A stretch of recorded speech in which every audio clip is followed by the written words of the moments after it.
Hi everybody, TJ Mac Vintage Cards here, and today I'm doing episode 10 of my hockey case build featuring my 11th card. Let's jump right into a quick recap. We got Gordie Howe, Rocket Richard, Tim Horton, Frank Mahovlich, Dickie Moore, Milt Schmidt, Doug Harvey, Bobby Hull, Jean Rattel. Last episode we did Ted Lindsay, and today we're featuring Gump Worsley, Lauren Gump Worsley, pictured here in his 1963 Parkhurst card. And how I'm going to do this video, I'm going to first speak about Gump Worsley, and then I'm going to get into the card and the Parkhurst set itself. So that way, if you only want to hear about Gump Worsley, not so much about the set, that you can break off, just out of appreciation and respect for people's time, because I know there's other content out there for you to watch. So, just starting here with Gump. His name, again, real name was Lauren, and I titled this episode The Great Entertainer. Now, no one would certainly call Gump a graceful netminder, but he was certainly entertaining, and he was a fan favorite.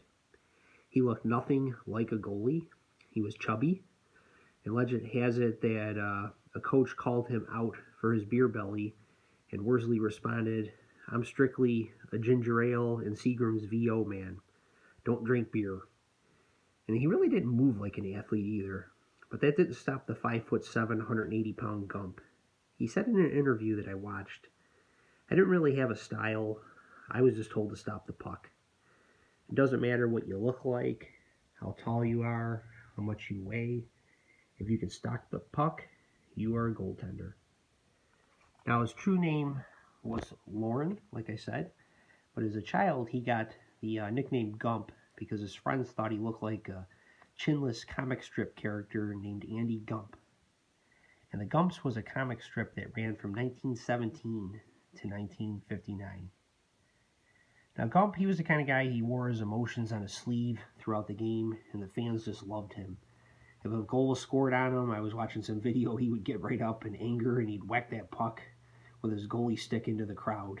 And he was just one of the great characters of the game to me. And I've said before that sports is just so much more interesting because of the characters, and it's one of the reasons why I really have a great interest in the vintage era. I just love reading about the great characters. And he was one of the last goalies to play without a mask. He played his entire career that way from 1952 to 1974. And he was one of the last goalies not to wear a mask. And amazingly, he played into the 60s and 70s that way when the curved stick became real popular. And it made the puck come in faster, and it was much more unpredictable than when they just had the straight-on stick. And, you know, it was funny when I was reading that Gump, he didn't really seem to care too much about his face and how it looked. He was often stitched up from taking pucks to the face, and he also got some teeth knocked out.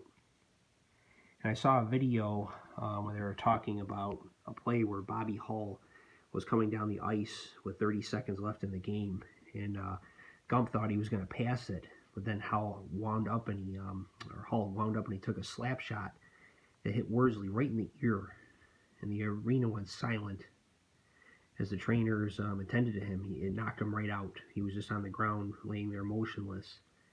They gave him some smelling salts, and then Gump, he finally came to, and he ended up staying in the game for the last 30 seconds as the crowd gave him a standing ovation. The funny thing is, he plays goalie without a mask, and, you know, we've talked a little bit about that in other videos I've done, just how really, you know, the mindset was to do that, and really had to be fearless in some ways to do that. And one of the things that Gump was terrified of was flying in airplanes. And he was so terrified of it that after a really bad flight, he just got really, you know, even more fearful of flying, and he retired in 1969 due to the stress of flying and just the rigors of goaltending in general that just built up on him. Then all of a sudden he came back in 1970. The Minnesota North Stars, and here's one of the cards here, lured him out of retirement. And it was sometime in the middle of the season. He returns. The team starts playing really well with him there. And he thought it was just going to be for one more season. and then he ended up lasting with them for another few years after that. And he said he knew it was over when he started allowing goals to the sons of players that he played against earlier in his career. He knew that was the time to hang it up, that he's been around long enough. And he retired with 333 wins, 348 losses, 149 ties, and 43 shutouts. And he had a goals against average of 2.87. Now those numbers, they're good, but they don't seem overly impressive. He played for the Rangers, who were just awful in the 1950s and early 60s, and he lost 270 of his 348 games with them. He was 129 and 78 with the Canadiens and North Stars, and this would have been in his mid-30s when he really started playing with the Canadiens, and closer to 40 when he started playing with the North Stars. And he won 4 Stanley Cups, all with Montreal in the 1960s. He won the Calder as Rookie of the Year with the Rangers, and then he won 2 Vezina trophies as top goaltender.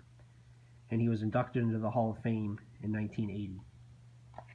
So that's about Lauren Gump Worsley. Let's take just a closer look at this card in general from the 1963 Parkhurst set. So the Parkhurst set from that year, it had 99 cards in it, and it featured the Canadiens, the Red Wings, and the Toronto Maple Leafs. And the Red Wings cards had the American flag behind them.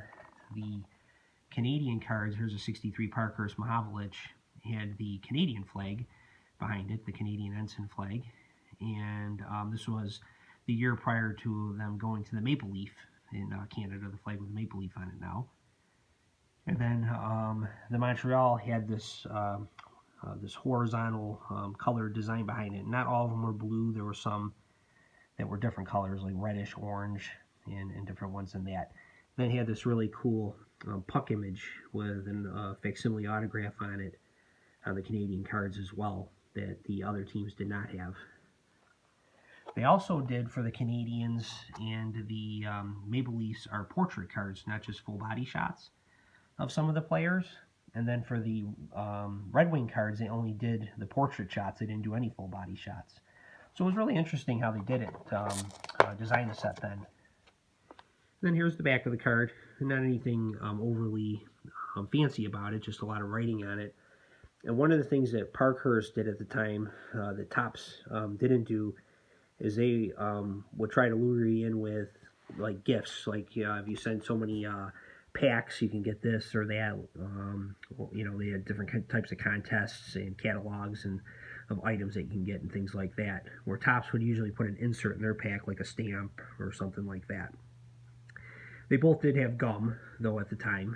And the offer on this particular one, as you can see, to obtain a puck autographed by either Dave Keon, who played for the Maple Leafs, Jean Beliveau for the Canadiens, or Gordie Howe, which you're like, oh my gosh, send 30 cents in stamps and 5 1963-64 Zip hockey gum wrappers. And Zip hockey gum is Parkhurst. They were affiliated with Parkhurst, so Zip hockey gum wrappers to Parkhurst Products Limited, and then they give you the address here, and you can get a autograph. But they weren't real autographs; they were facsimile autographs.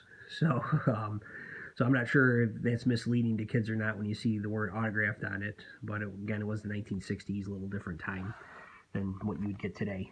And then they had the French writing on it, and then the puck on the bottom with a hockey player behind it. And then this is the 98th card in the set. So right towards the end of the set, because there was 99 cards. And then this was the last year that Parkhurst made cards, at least from the vintage era. And then it just became solely Topps after that, and then later Topps and O-Pee-Chee, starting in 1968. So that's all I wanted to touch on today, was just to kind of go through this profile of this great player, and truly was a fan favorite for the time, and had a lot of fun researching and learning about him. Everybody have a great day.